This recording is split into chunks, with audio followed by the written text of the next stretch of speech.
सभा। आइए 3 बेर बुलंद स्वर में गुरु महाराज का जय घोष करेंगे, क्योंकि तेरे तापों से हम लोग मुक्त हो जाए।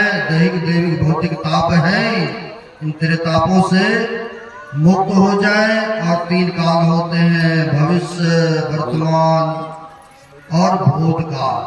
जो भूतकाल बीत गया वो तो चला गया, कहते भविष्य का भी कोई पता नहीं है, इसलिए वर्तमान अगर ठीक है तो भविष्य भी ठीक है। 3 गुण भी होता है, रजोगुण, तमोगुण और सतोगुण।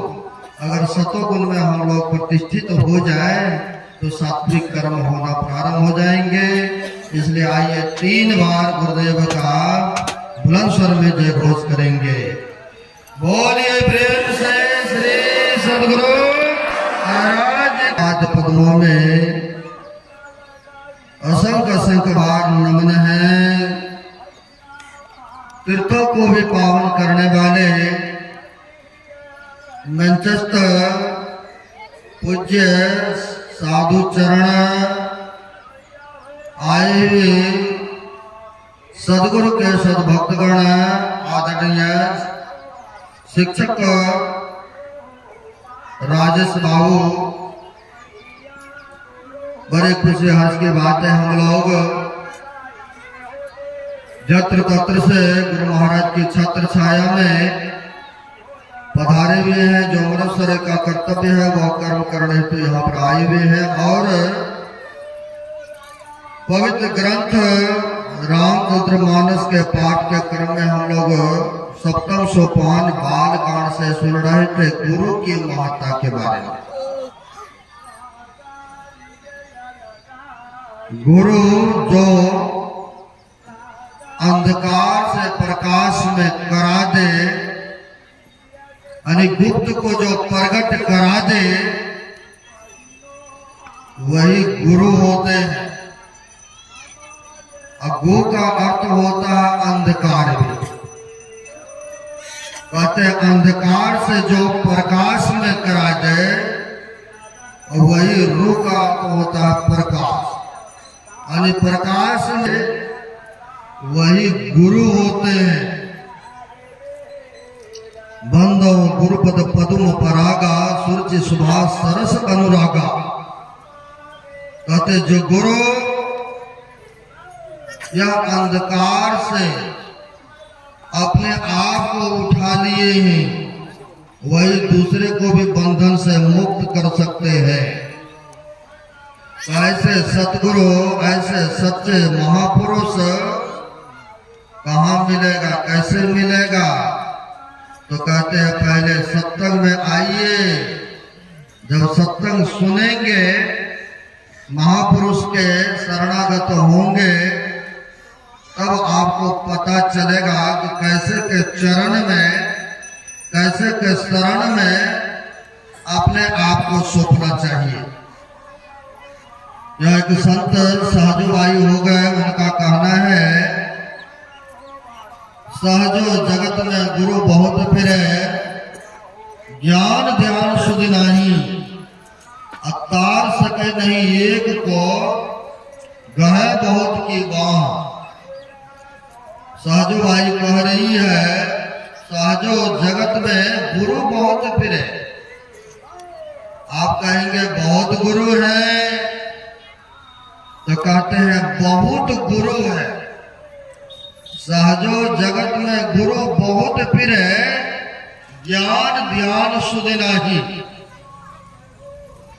तो कहते हैं ऐसे बहुत है जिनको ज्ञान ध्यान सुध नहीं है, लेकिन गहे बहुत की बात। शिष्य बनाने के लिए बहुत ऐसे हैं, क्योंकि अपना तो उद्धार कल्याण कर नहीं सकते हैं, लेकिन शिष्य बनाने के लिए बहुत खड़े रहते। तो कहते तार सके नहीं एक को, गहे बहुत की बात। एक को तो उद्धार नहीं कर सकता, कल्याण नहीं कर सकता है, लेकिन शिष्य बनाने के लिए आतुर रहते हैं कि हमें बहुत सारे सेवक बन जाए, शिष्य बन जाए। तो कहते ऐसे के चरण में अगर चले गए शरण में, तो कहते एक का तो उद्धार नहीं कर सकता है तो दूसरे को क्या करेंगे। कहते सच्चे सदगुरु का चुनाव करना होगा, सच्चे सदगुरु का खोज करना पड़ेगा। जैसे हमारे गुरु महाराज ने भी पहले कहा रामानंदी, कहा दरियापंथी में, फिर भी संतुष्टि नहीं हो रहे थे न। फिर भी जो खोज था, जो तलाश था, वह नहीं मिल रहा था और नहीं मिलने कारण खोज में अग्रसर रहे। जब बाबू राजेंद्र से मुलाकात हुए तो यह संत मत के बारे में जानने के ख्याल से चर्चा ही हुई। 90 दिन तक यह चर्चा चलते रहा। रात्रि में जब समझ बोध आया तो कहा हमें शिक्षा दीक्षा दीजिए। तब कहा बाबा देवी साहब मुरादाबाद में है हमारे गुरु महाराज, लेकिन राजेंद्र बाबू से दृष्टि योग की क्रिया लिए, लेकिन बाबा देवी साहब शब्द योग की क्रिया, बल्कि उनके हुकूमत से आज्ञाओं से है ना। तो बाबू राजेंद्र ने दृष्टि योग की क्रिया दी है, लेकिन कह दिए कि हम नहीं है आपके गुरु, गुरु बाबा देवी साहब है जो कि मुरादाबाद के संत हैं। आज देख लीजिए यह ज्ञान का प्रसार प्रसार, सच्चे सदगुरु मिला तब जाके गुरु महाराज को भी संतुष्टि हुआ, नहीं तो तलाश में लगे हुए थे। अगर ऐसे हम लोगों को मिल जाएंगे, अगर सच्चा सदगुरु नहीं मिलेगा तो कहते हैं तार सके नहीं एक को, एक का तो उद्धार नहीं हो सकता है, फिर दूसरे तीसरे को कैसे कल्याण करेंगे। यानी सच्चे सदगुरु की आवश्यकता है ना। जो सच्चे सदगुरु होते हैं वह अपने को अंधकार से उठाए हुए होते हैं, प्रकाश में प्रतिष्ठित किए होते हैं, है ना। तो कहते जो अंधकार से ऊपर उठ गए वही तो सच्चा सदगुरु, वही तो रास्ता बता सकते दूसरे को, है ना। इसलिए कहते हैं सदगुरु की महिमा है अनंत, अनंत किया उपकार, आलोचन अनंत उघारिया अनंत देखावन हाथ। जो सच्चे सदगुरु होते हैं वह तो आनंद में डूबे रहते ही है, लेकिन जो उनके सानिध्य करते हैं, उनके चरण में जाते शरण में, उनको भी वह आनंद मिलने लग जाते हैं, उनको भी वह सुख मिलने लग जाते हैं। इसलिए कहते हैं जो आनंद को चाहते हैं, सुख को चाहते हैं, शांति को चाहते हैं, तो सच्चे सदगुरु के शरणागत होना पड़ेगा। अब हो भी गए, चलिए एडमिशन ले लिए, दीक्षा ले लिए, और जब पढ़ाई करेंगे ही नहीं तो कभी सर्टिफिकेट मिल सकता है? नहीं मिल सकता है ना।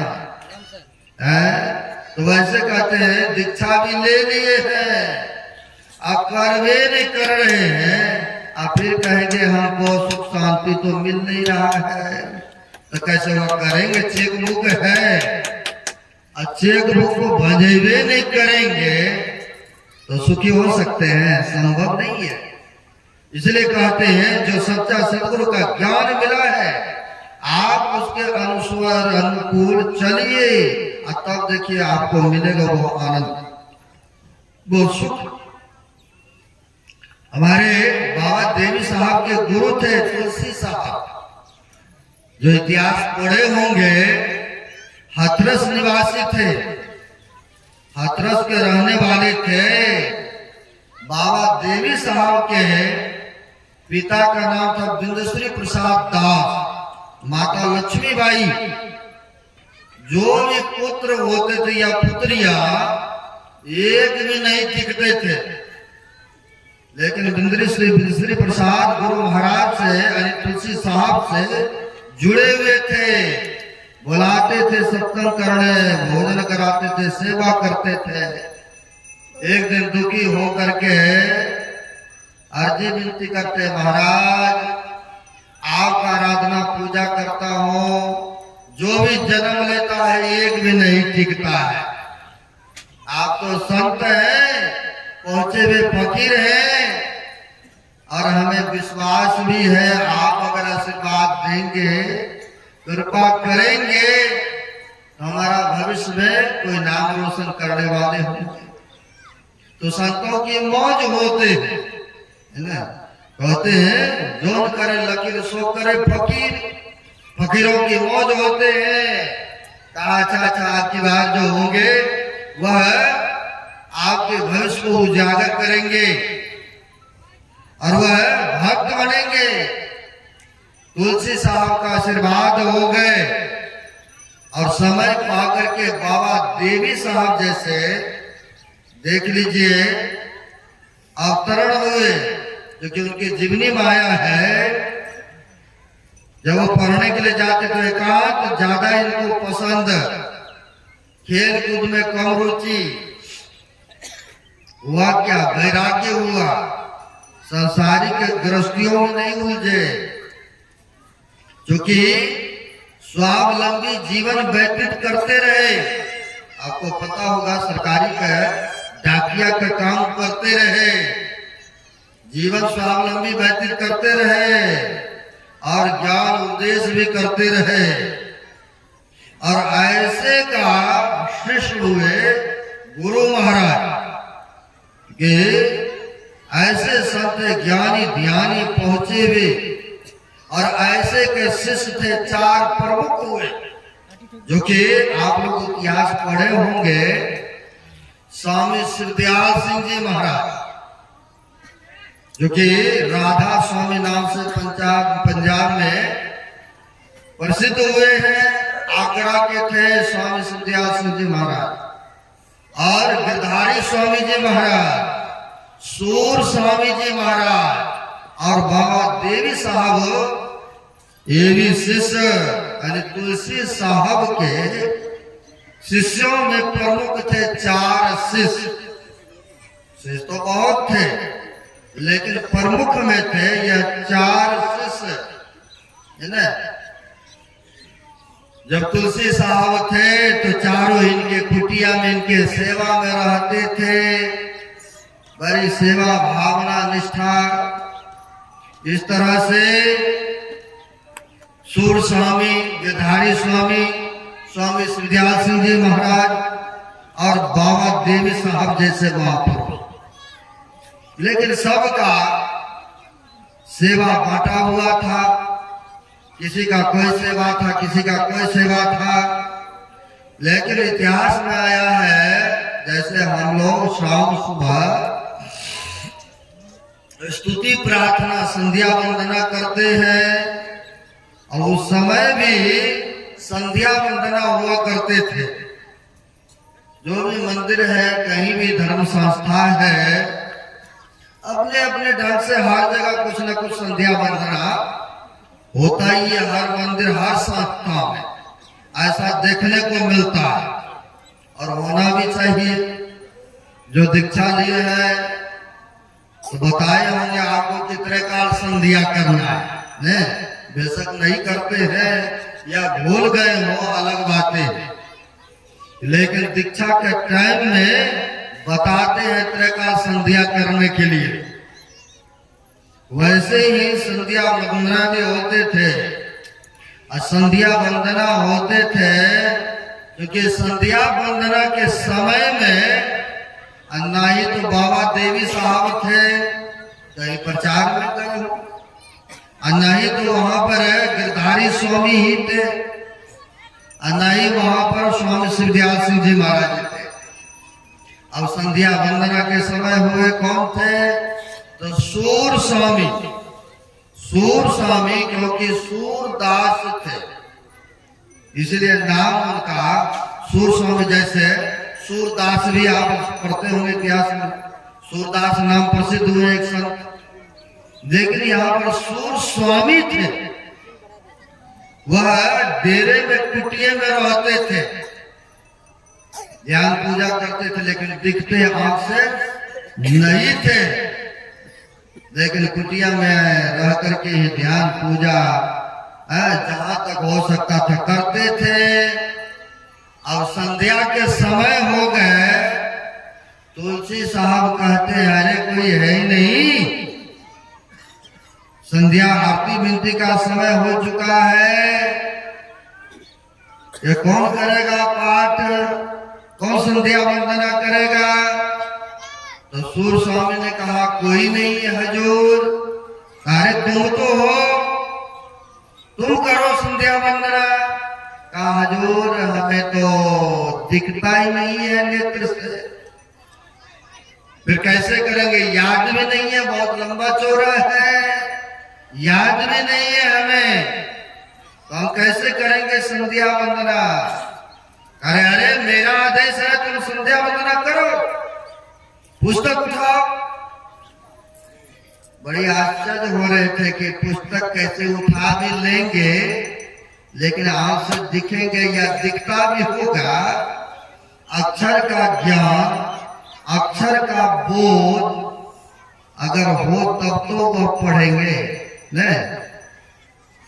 अगर पढ़ने की विद्याएं अगर जागृत हो चुका है तब तो आप पुस्तकों का ज्ञान कर सकते हैं, पढ़ सकते हैं, या पढ़ के दूसरे को भी सुना सकते हैं। जो नहीं जानते वो तो देखते भी नहीं थे, तो पढ़ने के तो बात की बात है। लेकिन तुलसी साहब ने गुरु के वचन पर कहते विश्वास है ना। तुलसी साहब फिर कहते अरे कोई नहीं है, संध्या वंदना का समय होते जा रहा है? तुम क्या कर रहे हो? बैठ करके पुस्तक उठाओ और पढ़ो, संध्या वंदना करो। गुरु का आज्ञा का पालन किया, आज्ञाकारी जो होते हैं, उठा लिया पुस्तक और पुस्तक ले करके जैसे देखना चाहा, पन्ना उल्टाना चाहा, पढ़ना चाहा, वैसे पढ़ने भी लग गए। श्री सद्गुरु महाराज की जय। वैसे वह पुस्तक पढ़ने लग गए और आंख में रोशनी भी आ गए। यानी जो न करे लकीर और सो करे फकीर। अभी सुना रहे थे हमारे संचालक साहब, तेरे दरबार में मैंने एक अजीब तस्वीर देखी है। तेरे दरबार में मैंने एक अजीब तस्वीर देखी है, पर देते तुझे कुछ नहीं देखा, पर झोली बड़ी देखी है ने। अगर सच्चे दिल मन से याद करते हैं तो सब कुछ उनको प्राप्त हो जाते हैं। और भी कहते हैं प्रभु के कृपा प्रेम दृष्टि से, प्रभु के कृपा प्रेम दृष्टि से बदल जाती है तकदीरें। अगर उनकी कृपा हो जाए। इसी को पुष्टिकरण करते हैं तुलसी साहब। पलटू लिखा नसीब का संत देते हैं फेर, लेकिन साचा दिल नहीं आपनो ताते लागे देर। अगर सच्ची दिलमन से किसी को याद करेंगे ना, क्षण पल में निहाल हो जाएंगे, है ना। संतों ने विधि का विधान को पलटने की क्षमता होते उनमें, लेकिन सच्चा दिलमन से याद करेंगे तब तो। वही कहते हैं प्रभु की कृपा प्रेम दृष्टि से बदल जाती है तकदीरें। अगर सच्चा सतगुरु से प्रेम हो तो कट जाती है जंजीरें। अगर सच्चा सतगुरु से प्रेम होना तो जंजीर बंधन भी कट जाते क्षण पल में। आप कहेंगे ऐसा भी होता है, ऐसा कटा है किसी का, ऐसा कटा है, इसका सबूत, इसका प्रमाण देंगे। क्योंकि आप लोग सुने भी होंगे, फिर भी आपके लिए यादगारियां होंगे, है ना। गुरु महाराज के समकालीन के बात है। लोग जल्दी सत्कर्मों में सब नहीं पहुंचते हैं, सत्संग में सम्मिलित नहीं होते। और जहां कहीं नाच गान होने लग जाए या कहीं खेल तमाशा दिखाने वाला आ जाए तो वहां पर बैठने का नहीं भी प्रबंध है ना। बेशक ऊपर से धूप ही क्यों नहीं लग रहा है, नीचे बैठने की नहीं भी सुविधा है, फिर भी बड़े आनंद से चाह से लोग उसी में मशगूल रहेंगे। लेकिन सत्संग में जल्दी बुलाने के बावजूद भी सब नहीं पहुंच पाते हैं। वैसे ही थे, पत्नी बड़ी धर्मपरायण, बड़ी श्रद्धावान, बड़ी भक्तिनी, ध्यान सत्संग में रत रहना, सेवा में रत रहना। घर वाले को भी बोला करती थी कि चलिए ना संतों के चरण में, चलिए सत्संग सुनने, आप भी दीक्षा ले लीजिए, जितना ही होता है कम से कम ध्यान सत्संग करेंगे। हैं? आज एक माई बता रही थी, रो रो के कह रही थी कि हमारे घर वाला सत्संग में जाने से मना करते। अब ऐसे भी है, घर के लोग तो चाहते हैं कि हमारा सभी सदस्य जुड़ जाए, ध्यान भजन सत्संग करें, लेकिन खुद को तो नहीं करते, दूसरे को भी करने से ऐसे भी है, मना भी करते हैं, ऐसे देखने को मिलता है। खैर, अब वह पत्नी जो थी भक्ति परायण थी, यदा कदा सत्संग में जाना, घर में प्रेरणा करना, लेकिन फिर भी नहीं मानते। कुछ आदमी के संस्कार होते, अगर ऐसे संस्कार होते हैं तो घर के पूरे सदस्य जुड़ जाते हैं। और कई बार घर में एक जुड़ते हैं, दूसरे नहीं जुड़ते हैं। पत्नी जुड़ी तो पति नहीं, पति जुड़े तो कई बार पत्नी ने कहीं कहते और फैमिली जुड़ते हैं। पत्नी बेचारी बड़ी भक्ति नहीं, लेकिन पति देव को कहा करती थी सत्संग में चलिए, अच्छी बुद्धि होंगे, अच्छे विचार होंगे, ताश नहीं खेलेंगे, जुआ नहीं खेलेंगे, गलत संगति छूट जाएगा। नहीं, अच्छे की संगति करेंगे तो अच्छे लगेगा, रंग तो अच्छे लगेंगे। लेकिन फिर भी नहीं मानते थे। कहा अरे तुम जा रहे हो सत्संग में, तुम करो ना, दान भी करते हो, कुछ भी करते हो, तुम मेरे कमाई से देते हो ना, और उनमें हमको भी मिलेगा, ऐसा भावना होता है। क्या हुआ, गांव समाज में लड़ाई झगड़ा हुआ है ना, लड़ाई झगड़ा होने के क्रम में चले गए उसके बीच में छोरा ने बचा। ऐसे भी बहुत होते हैं, अगर बुलाएंगे अच्छे काम के लिए तो जल्दी नहीं आएंगे, और कहीं पर बात विवाद हो रहा है सीधे चले जाएंगे बिना बुलाए बिना कहे। और कई बार पंगा में फंस भी जाते हैं व्यक्ति, ने नाम उनका भी डाल देते हैं ना किस मुकदमा में। अब एक जगह लड़ाई झगड़ा हो रहे थे, लड़ाई झगड़ा के क्रम में चले गए, और चले गए तो फंस गए पंगा में, मर्डर केस में इनका नाम दे दिया गया, क्योंकि वहां पर थे ये। अब तो बड़ी फेरा, गरीब आदमी थे, बड़ी परेशान, ये कौन सा झंझटा है ना।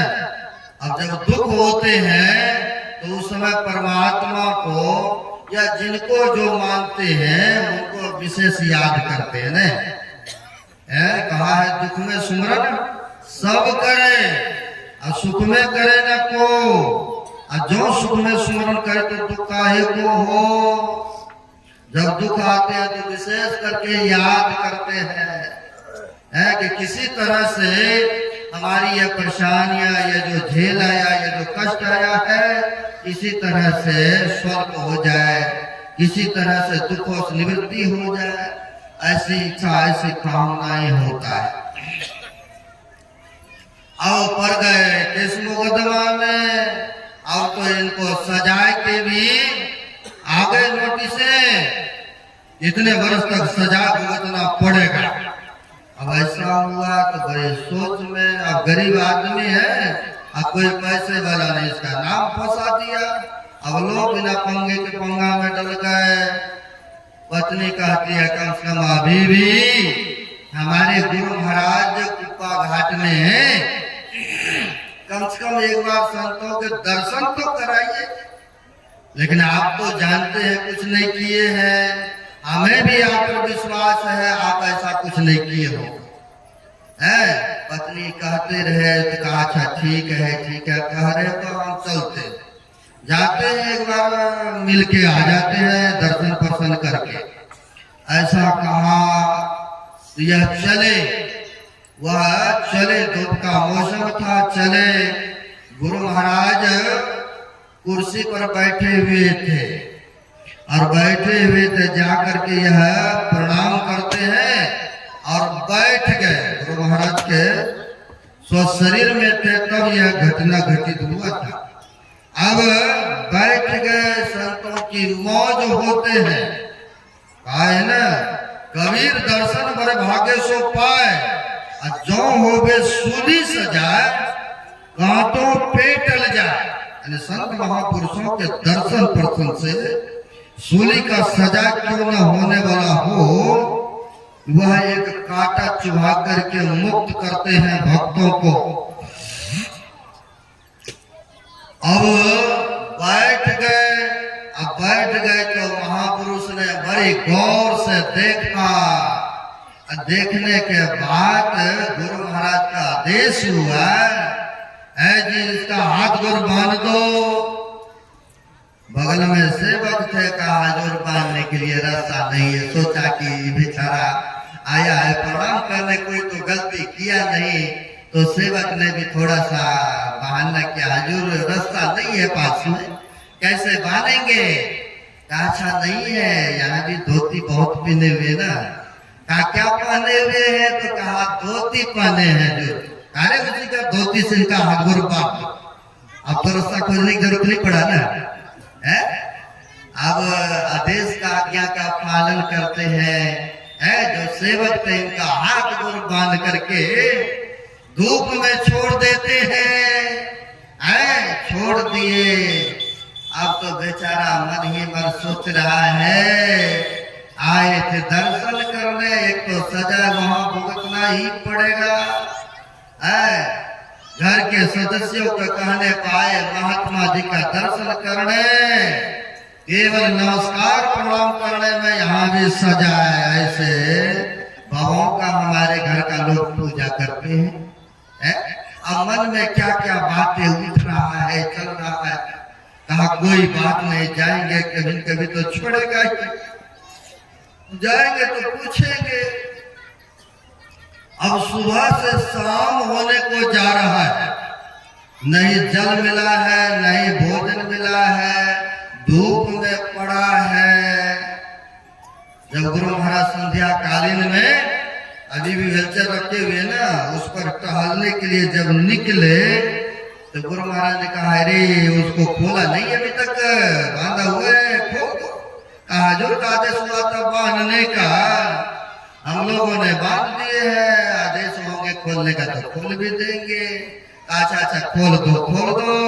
अब दोबारा इधर मुड़ करके नहीं आते, दोबारा प्रणाम करने, कहीं और कोई ना लफड़ा पड़ जाए, पंगा पड़ जाए। पहले प्रणाम बाती किए तो ये सारा दिन बिना आना, बिना जल का रहना पड़ा है। अब सीधे गेट की तरफ, अब मन में जो भी वेदना है, जो भी बातें हैं, वो साथे बोलते फदकते जा रहे हैं। गए तो घर वाले बनना जाने कितने तरह के बातें कह दिया। अरे ऐसे को पूजा पाठ कर रहे हो, जिनके चरण में मैंने गया केवल प्रणाम पाती किया तो हाथ गोर बांध करके धूप में छोड़ दिया, इतनी बड़ी सजा दिया है, तुम इनकी पूजा आराधना करती हो। तरह तरह के बातें। पत्नी थी विश्वासनी, भक्तिनी, उन्होंने सोचा कि जो भी किए होंगे हमारे गुरु महाराज अच्छा ही किए होंगे, भला के लिए ही किए होंगे। कुछ नहीं बोलती है, चुप करके सुनती रही, बर्दाश्त करती रही। कितना देर तक बोलेंगे? बोलते बोलते तो चुप होना ही पड़ेगा ना। कहा है अगर उधर से कुछ बोल रहा है घर के लोग, इधर से अगर टोकरा जवाब नहीं दिया जाए तो बोलते बोलते बेचारा अपने शांत हो जाएंगे ना। अगर बातों पर जवाब देते रहेंगे तो फिर तो चलता रहेगा, सारी रातें भी बीत जाएंगे तो फिर भी खत्म नहीं होंगे, है ना। लेकिन होना भी चाहिए, माताओं को भी बर्दाश्त करने का क्षमता होना चाहिए, तब घर चलेंगे बढ़िया न। अगर कहीं एक बात वो बोलेंगे तो दो बात इधर से, और 2 बात इधर से तो 4 इधर से, तो फिर तो वाद विवाद में ही जीवन कटते हैं। अगर चाहते हैं सुख शांति से जीवन कटे तो सहन शक्ति रखिए, बर्दाश्त कीजिए।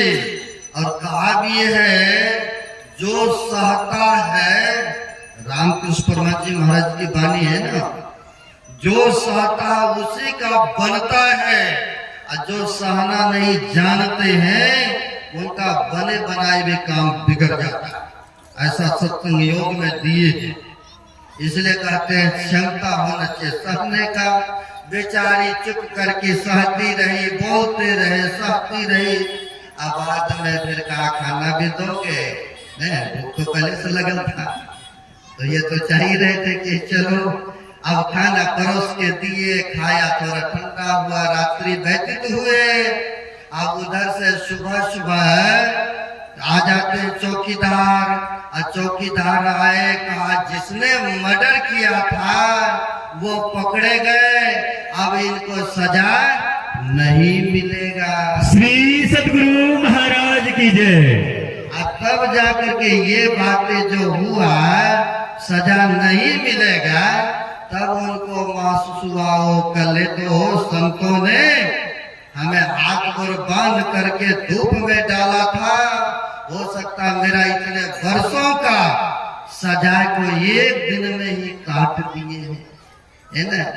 तो यह सच्चे सदगुरु के चरण में आते हैं, शरण में आते हैं, तो कहते हैं संसारिक बंधन तो काटता ही है, लेकिन वो भी बंधन जो स्थूल का बंधन है, सूक्ष्म का बंधन है, कारण का बंधन है, महाकारण का बंधन है, वो भी काटते हैं, है ना। इसलिए कहा है चाहे जाने में अथवा अनजाने में जो संतों के चरण में चले जाते हैं, उनके लिए बाबा नानक साहब ने भी बड़ी अच्छी तरह से पुष्टिकरण किए हैं।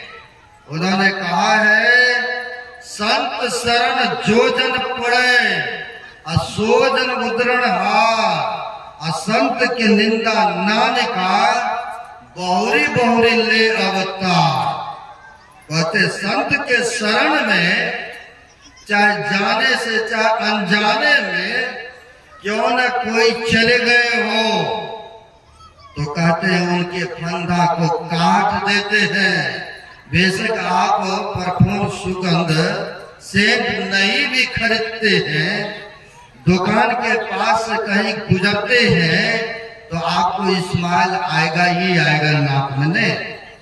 आपको सुगंध या कोई लगा करके चले जाते हैं, कहीं नांगते हैं या पास में होते हुए जा रहे थे, एक दूसरे को भी खुशबू आ जाते हैं, है ना, कि उसने लगा रखा है परफ्यूम।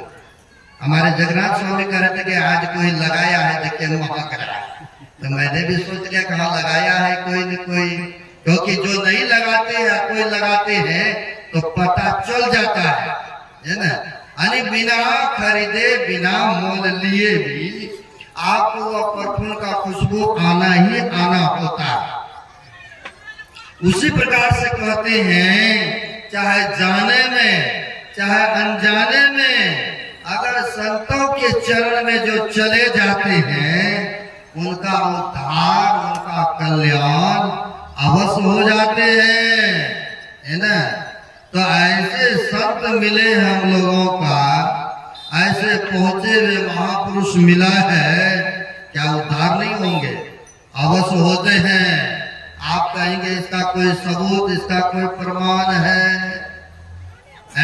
इसका प्रमाण है, सबूत है। स्वामी श्रीदयाल सिंह जी महाराज जो हुए, जो कि राधा स्वामी मत से प्रसिद्ध हुए, आप जानते होंगे। हम लोगों में तो 4 प्रक्रियाएं हैं। पहला प्रक्रिया है मानस जप का, दूसरा प्रक्रिया है मानस ध्यान का, तीसरा प्रक्रिया है दृष्टि योग का, और चौथा प्रक्रिया है शब्द योग का। लेकिन उनमें 2 ही है, जो दृष्टि योग और शब्द योग की प्रक्रिया। खैर वह स्वामी श्रीदयाल सिंह जी महाराज ऐसे पहुंचे हुए थे। वो भी संतों की परंपरा रही है यह धर्म के प्रचार प्रसार में, है ना, धर्म के प्रचार प्रसार में थे। और उनके सेवा में एक शिष्य भी थे। वह शिष्य थे, सेवा में रहते थे, बड़े दिल से सेवा करते थे। प्रचार प्रचार के क्रम में जैसे हम लोग पंजाब प्रांत से आए सरड़िया जिला में भटगमा चकला, जो कि 1-1.5 महीना हो चुका है। रोज के रोज यहाँ के भी वहाँ ऐसे चल रहा है। अभी अप्रैल तक इधर ही हैं। अब इसी तरह से परंपरा रहा है। प्रचार प्रचार के क्रम में स्वामी शिवदयाल सिंह जी महाराज अपने शिष्यों के साथ भ्रमण सत्संग कर रहे। कभी यहाँ कोई भक्त बोला या वहां गए। लो जी जाते रहे। एक गांव में पहुंच गए और वहां पहुंचे तो उनका जो सेवा में थे, स्वामी शिवदयाल सिंह महाराज के सेवक थे, वह रहते तो उनके गांव के आसपास पहुंचे। और सेवक के बचपन का मित्र था।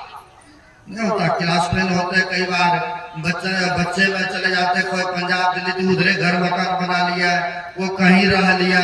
तो कई वर्षों के बाद जब मुलाकात होते हैं तो आप लोग धार्मिक हैं तो आप पूछेंगे कि आप कहीं से जुड़े कि नहीं जुड़े अभी तक, या चल रहा है खाना पीना, या चल रहा है तो छोड़ दीजिए, हमारे संत हैं, गुरु महाराज हैं, आप सो जुड़ जाइए। यानी धार्मिक व्यक्ति का यही होता है कि दूसरे को भी चाहते धर्म काम में जुड़े। जो स्वामी शिवदयाल सिंह महाराज का सेवक थे, उनका बचपन का मित्र मिला, दोनों में वार्तालाप हुआ। होने के बाद कहते हैं आप जुड़ जाइए, हमारे गुरु महाराज आए हुए हैं, आप उनके चरण में जुड़ जाइए, दीक्षा ले लीजिए, नाम दान दीजिए।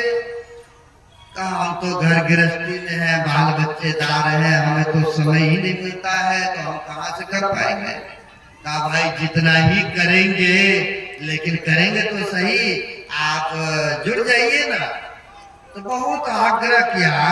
कहा क्या हम गुरु महाराज हमें दीक्षा देंगे, आपके गुरु महाराज हम रहते हैं सेवा में, हम गुरु महाराज को मना लेंगे। कहा ठीक है, आपकी ऐसे ही है इच्छा तो कोई बात नहीं, नाम दान दिला दीजिए। जाकर के स्वामी शिवदयाल सिंह जी महाराज से अर्जी विनती करते हैं कि महाराज हमारे बचपन का मित्र हैं, आप उनको नाम दान बख्शिश करने की कृपा करें। अब ऐसा बोलते हैं तो गुरु महाराज कुछ नहीं बोलते। संत जो थे कुछ नहीं बोलते, कोई जवाब नहीं देते हैं। तो सेवक ने सोचा हो सकता है कि नहीं सुने होंगे। फिर आग्रह करते गुरु महाराज हमारे बचपन का मित्र हैं, आप उन्हें दीक्षा दे दीजिए ना, नाम दान दे दीजिए। घर गृहस्थी में हम तो आपके सेवा में रहते हैं। अब एक बार बोले, 2 बार 3 बार बोले। अब जैसे बार बार आग्रह करते हैं कोई भी चीज का तो उसका उत्तर तो देंगे। कहा ठीक है, तुम्हारी ऐसी इच्छा है, तुम्हारी ऐसी कामना है, भावना है, तो हम उनको नाम दान बख्शिश करेंगे।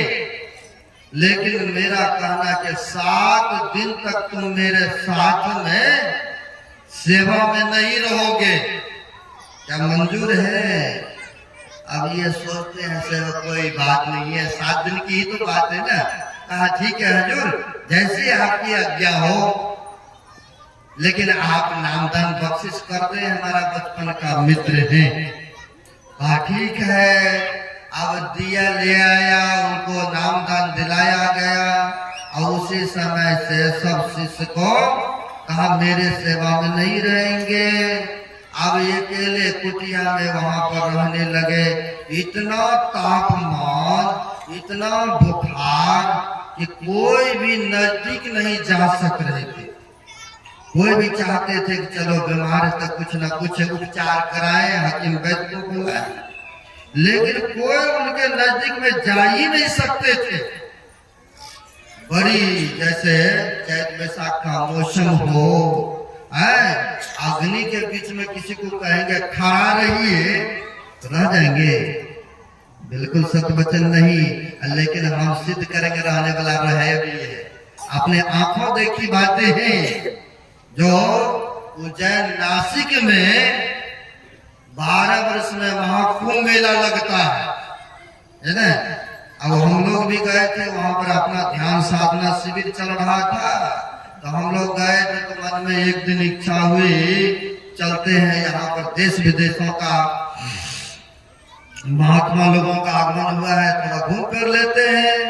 अब गए तो एक जगह देखे चारों बगल आग जला रखा है, पूरे लाल लाल। अब विभूति लगा करके शरीर में दूर दूर में आग था, उसके बीच में बैठे हुए थे, यानी हठ योगी जिसको कहते हैं। आप लोग भी देखे होंगे, है ना। ऐसे भी बहुत है, ये आंखों देखी बातें, है ना।